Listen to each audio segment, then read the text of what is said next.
Olá, amigos, sejam bem-vindos ao nosso programa Grandes Doutrinadores.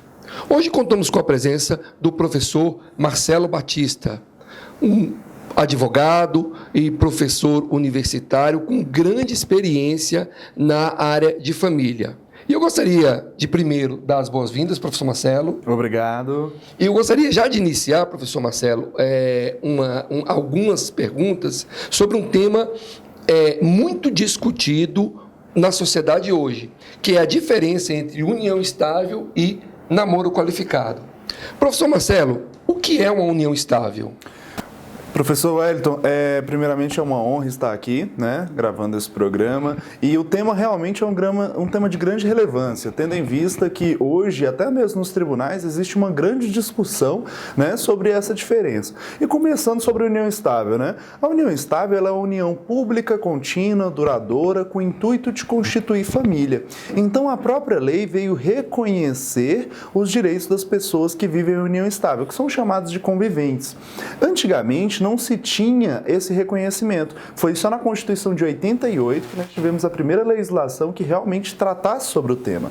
Em 94, 96 tivemos outras legislações, mas foi o Código Civil que trouxe, o Código Civil de 2002, que trouxe aí esses requisitos essenciais, que seria essa ideia dessa união aí perante toda a sociedade. Professor Marcelo, e quais são esses requisitos?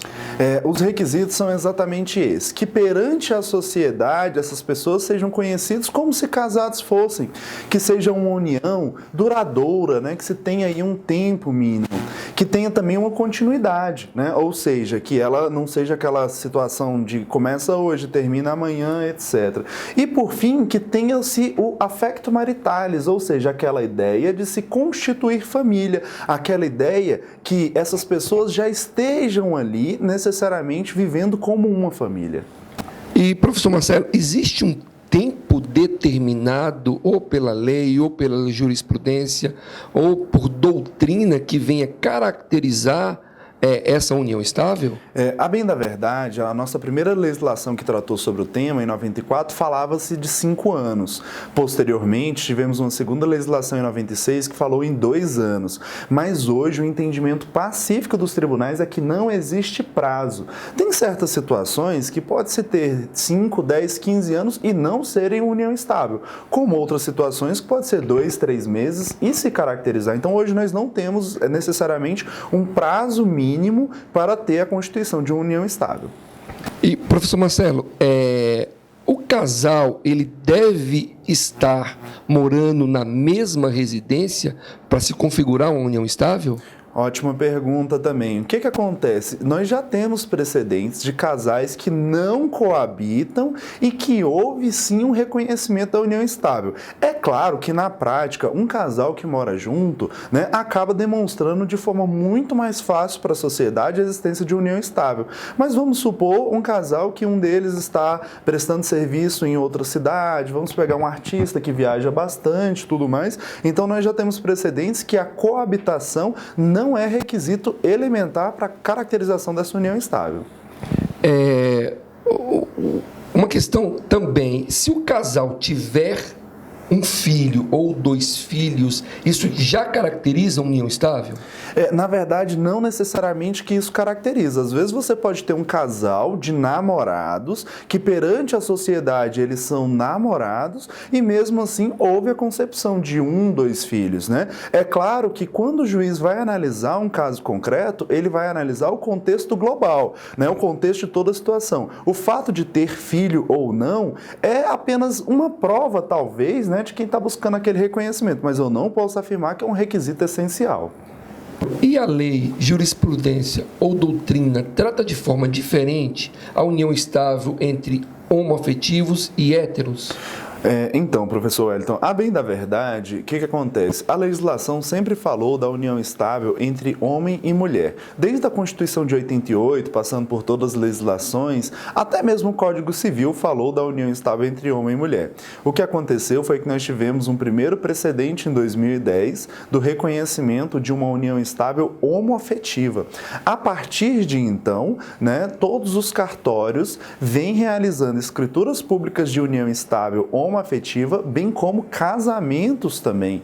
Então, hoje eu posso afirmar categoricamente que não existe uma distinção entre união homoafetiva e hétero. Ótimo. Passando para a segunda parte dessa nossa entrevista, o que é um namoro qualificado? Então, o namoro qualificado é um tema bem recente, né? Nós tivemos o primeiro precedente do STJ aí há pouco mais de um ano, e é uma tese criada pela doutrina, né, que vem sendo aceita pelos nossos tribunais.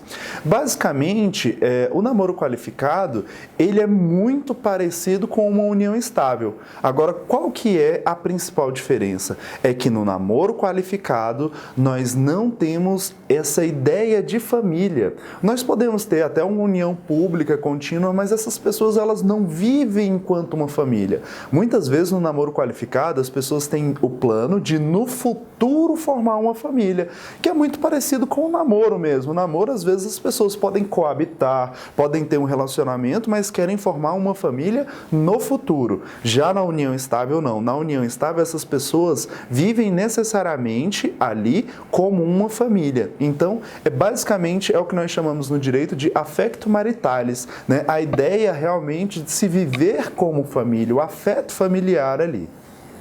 E esse namoro qualificado, ele gera algum direito para as partes? Enquanto na união estável se tem aí o dever de prestar alimentos para o ex-companheiro, se tem aí o direito da partilha de bens, já no namoro qualificado não gera direito algum entre as partes, certo? Então, o namoro qualificado nada mais é do que um namoro. Marcelo, mas direito nenhum? A única possibilidade que se teria seria discutir na vara civil uma possibilidade ali de partilha de algo que foi construído junto. Então, vamos pegar um casal que cada um pagou metade das prestações. Então, você teria ali uma indenização de danos materiais, né? Ou seja, aquela ideia de dividir o que foi construído junto, mas não tem uma presunção de esforço comum como tem na união estável. Professor Marcelo, e o que é um contrato de namoro? Ótimo, também é um tema extremamente atual.